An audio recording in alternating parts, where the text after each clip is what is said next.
సభా సమయం మీకు అడ్డం వస్తున్నది. అయితే అధ్యక్ష, గౌరవనీయ మంత్రివర్యులు, గౌరవ ముఖ్యమంత్రి గారు. స్పీకర్ సార్, బాబు హరీష్ రావు గారు దాదాపుగా 2004-05 సంవత్సరం నుంచి శాసనసభ్యుడిగా ఈ సభలో కొనసాగుతున్నారు. 2014 నుంచి 2023 వరకు వారు మంత్రిగా కొనసాగినరు. వారికి లెజిస్లేటివ్ అఫేర్స్ మినిస్టర్గా కూడా పనిచేసిన అనుభవం ఉంది.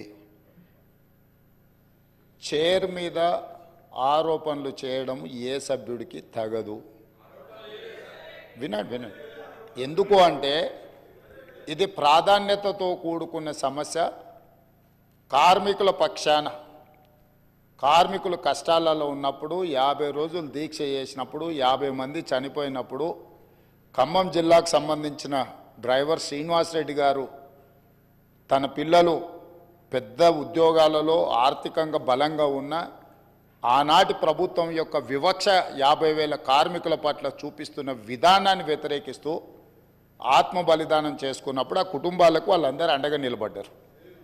అట్లాంటి కార్మికుల తరఫున కొట్లాడే కమ్యూనిస్టు పార్టీ ఈ సభలో వాళ్ళ తరఫున మాట్లాడడానికి అడిగితే మీరు వాళ్ళకు అవకాశం ఇచ్చిండ్రు. ఎందుకు? కార్మికులు ప్రాధాన్యత, కార్మికుల తరఫున కొట్లాడే వాళ్లకు ప్రాధాన్యత ఇవ్వాలి. ఈ ప్రభుత్వానికి ఏదైనా వాళ్ళ సూచనలు ఉపయోగపడితే ఆ సమస్యల్ని పరిష్కరించాలి అనే ఉద్దేశంతో మీరు సాంబశివరావు గారికి అవకాశం ఇచ్చిండ్రు. మీరు ప్రశ్న అడగకపోయినా అతనికి ఎట్లా అవకాశం ఇస్తారని వారు మాట్లాడినారు కదా అధ్యక్ష.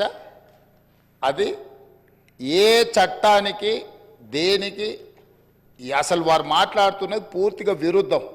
ఒక్కసారి ఒక ప్రశ్న ఈ సభలో ఆమోదం పొందింది అంటే ఈ సభ యొక్క ఆస్తి.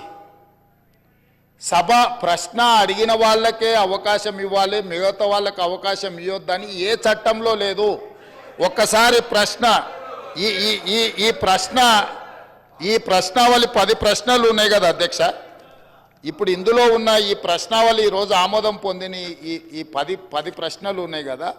10 ప్రశ్నలు క్వశ్చన్ అవర్, 1 గంటలో ఈ 10 ప్రశ్నలకు చర్చ జరిగి దీని మీద సమాధానాలు చెప్పడానికి కోసమే 10 ప్రశ్నలు పెట్టింది. అంటే ప్రతి ప్రశ్నకు 6 నిమిషాలల్లో మనం చర్చ ముగించుకోవాలి. అట్లా 60 నిమిషాలల్లో వీటన్నిటికీ ప్రభుత్వం వైపు నుంచి సమాధానాలు రాబట్టుకోవడానికి ప్రయత్నం చేయాలి. కొన్నిసార్లు ప్రశ్న యొక్క ప్రాధాన్యతను బట్టి తమరు అనుమతి ఇస్తే ఆ చర్చ ఒక్కోసారి కొంత ఎక్కువసేపు కూడా జరగడానికి అవకాశం ఉంటుంది. ఎప్పుడైతే ఈ క్వశ్చన్స్ సభకు అడ్మిట్ అయి హౌస్లోకి వస్తాయో ఇది హౌస్ ప్రాపర్టీ అవుద్ది, ప్రశ్న అడిగిన వాళ్ళ ప్రాపర్టీ కాదు అధ్యక్ష. దయచేసి వారు 20 సంవత్సరాలు ప్రజాప్రతినిధిగా పనిచేసినని పదే జబ్బలు జరుచుకుంటారు కదా. కనీసం లెజిస్లేటివ్ అఫేర్స్ మినిస్టర్గా పనిచేసిన హరీష్ రావు గారికి ఒక్కసారి ప్రశ్న సభలోకి వచ్చిందంటే సభ్యుల యొక్క అందరి ఆస్తి అధ్యక్ష. ఎవరికి మాట్లాడడానికి అవకాశం ఇవ్వాలనేది చైర్ యొక్క విచక్షణ అధికారం అధ్యక్ష. తమరు సాంబశివరావు గారికి అవకాశం ఇవ్వడాన్ని, సభ్యుడు తప్పు పట్టడాన్ని 100% తప్పు.